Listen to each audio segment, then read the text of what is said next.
Va-t-on assister à un Big Bang sur le marché de l'audit et de l'expertise comptable? En tout cas, les petits cabinets auraient bien tort de se laisser aveugler par leur niveau de performance. Comme vous pouvez le voir, leur marge d'exploitation, je veux parler de leur excédent net par rapport à leur chiffre d'affaires, n'a cédé qu'un petit point en dépit de l'extrême violence de la crise.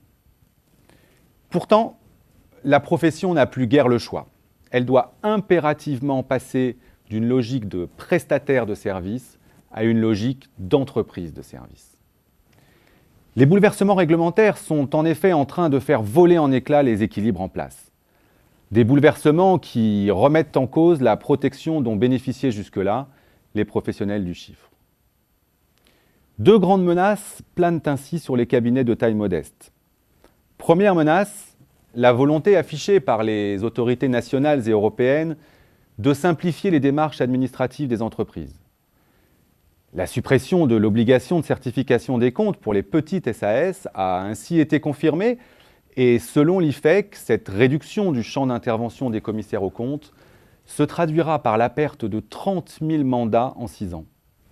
En clair, ce sont 6% des honoraires des cabinets qui disparaîtront.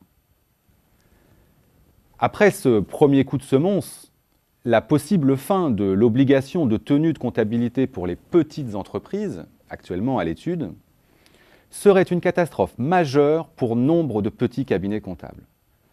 Des cabinets qui verraient purement et simplement le cœur de leur activité disparaître et donc leur activité s'effondrer.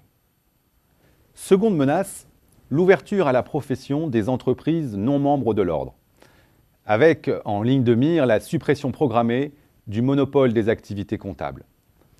Une suppression qui représenterait par exemple une très belle opportunité de diversification pour les banques et les compagnies d'assurance, à commencer par celles qui sont solidement implantées en région auprès des petites entreprises locales. Des opérateurs dont il faut rappeler la puissance financière. 3 chiffres suffisent à donner une idée de cette menace.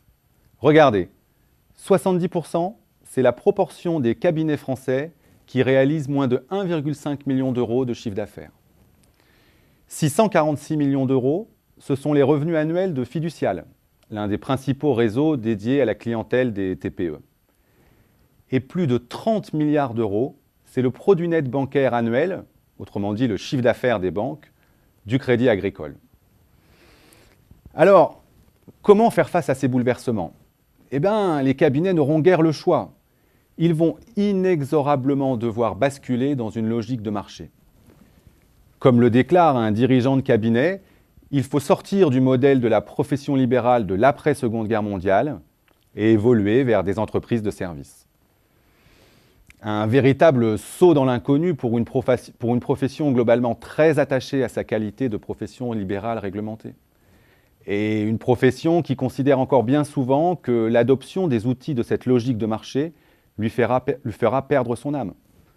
Combien de fois des responsables de cabinet nous ont confié, je cite, « Nous ne sommes pas et nous ne serons jamais des vendeurs de savonnettes ». Mais alors que leurs clients sont déjà soumis à ces problématiques depuis bien longtemps, les cabinets vont devoir à leur tour s'interroger. S'interroger sur leur positionnement, sur la structuration et le marketing de leur offre, sur l'attractivité et la gestion de leurs ressources humaines, sur les techniques de management, etc., etc. Bref, les cabinets comptables vont devoir devenir des entreprises comme les autres. Alors, et les grands cabinets dans tout ça? Certes, ils ont passé le cap de l'entreprise de service depuis bien longtemps déjà. Cela dit, ils font eux aussi face à d'importants défis. Durement touchés par la crise, alors que leur chiffre d'affaires a baissé, leur marge d'exploitation est tombée à un point bas, les bigs sont eux aussi sous la menace de possibles bouleversements réglementaires. Suite à la crise, la Commission européenne s'interroge en effet sur l'avenir de l'audit en Europe. C'est le fameux livre vert qui tient les majors de la profession en haleine depuis plusieurs mois maintenant. Deux grands dossiers intéressent et inquiètent particulièrement les poids lourds de l'audit. Premier dossier, le degré de concentration très élevé de l'audit légal dans les grandes entreprises. Les 5 plus grands réseaux, soit les Big plus Mazars, trustent en effet 85% des mandats de commissariat aux comptes et plus de 92% des honoraires des entreprises du SBF 120. Et ces chiffres sont encore plus vertigineux pour les groupes du CAC 40, où le top 5 accapare près de 99% des mandats et 99,9% des honoraires. Une concentration qui pose de sérieux problèmes. Des problèmes comme l'absence de choix des entreprises, comme la qualité de l'information financière fournie par les auditeurs, comme le risque de manque de transparence, comme les tarifs élevés ou encore le risque systémique en cas de défaillance d'un des derniers grands réseaux. Alors que la crise a révélé le risque d'acteurs financiers too big to fail, l'audit se trouve aujourd'hui en situation de too few to fail. Autrement dit, en cas de manquement d'un de ces bigs, les autorités auraient le plus grand mal à le sanctionner sans prendre le risque de faire imploser tout le système. Deuxième dossier sur la table de Bruxelles, les risques de conflit d'intérêts entre les activités réglementées d'une part et les activités de conseil au sein de ces mêmes réseaux.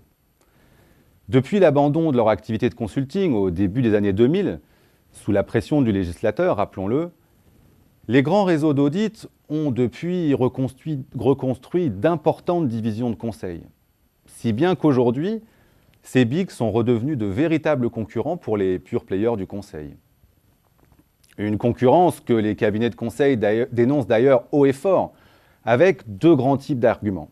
Premier argument, les bigs casseraient les prix sur leurs prestations de conseil en finançant ces activités déficitaires par leurs revenus issus de l'audit et de l'expertise comptable. Ce que les auditeurs contestent, bien sûr.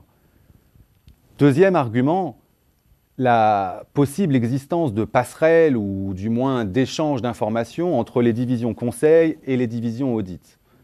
De quoi placer les bigs au centre de conflits d'intérêts, en particulier lorsqu'ils auditent une société alors qu'ils conseillent en même temps son concurrent. Des soupçons que les auditeurs démentent naturellement de façon catégorique. Les frontières entre les deux métiers sont absolument étanches, plaident-ils, et les règles déontologiques les protègent de tout risque de conflit d'intérêts. Sans remettre en cause la bonne foi de ces réseaux, on peut toutefois se demander quel serait l'intérêt de développer des structures pluridisciplinaires si les différentes entités n'échangeaient pas entre elles. Inutile de dire que si Bruxelles devait statuer en faveur d'une nouvelle séparation des activités d'audit et de conseil, le coût serait terrible pour l'activité et pour les marges des réseaux pluridisciplinaires. C'est-à-dire les bigs, mais pas seulement. Ils se retrouveraient dans la même situation qu'au début des années 2000, quand, suite à l'affaire Enron-Andersen, les autorités les avaient contraints à se séparer de leur division consulting, avec, à la clé, la nécessité de revoir une nouvelle fois leur modèle économique en profondeur.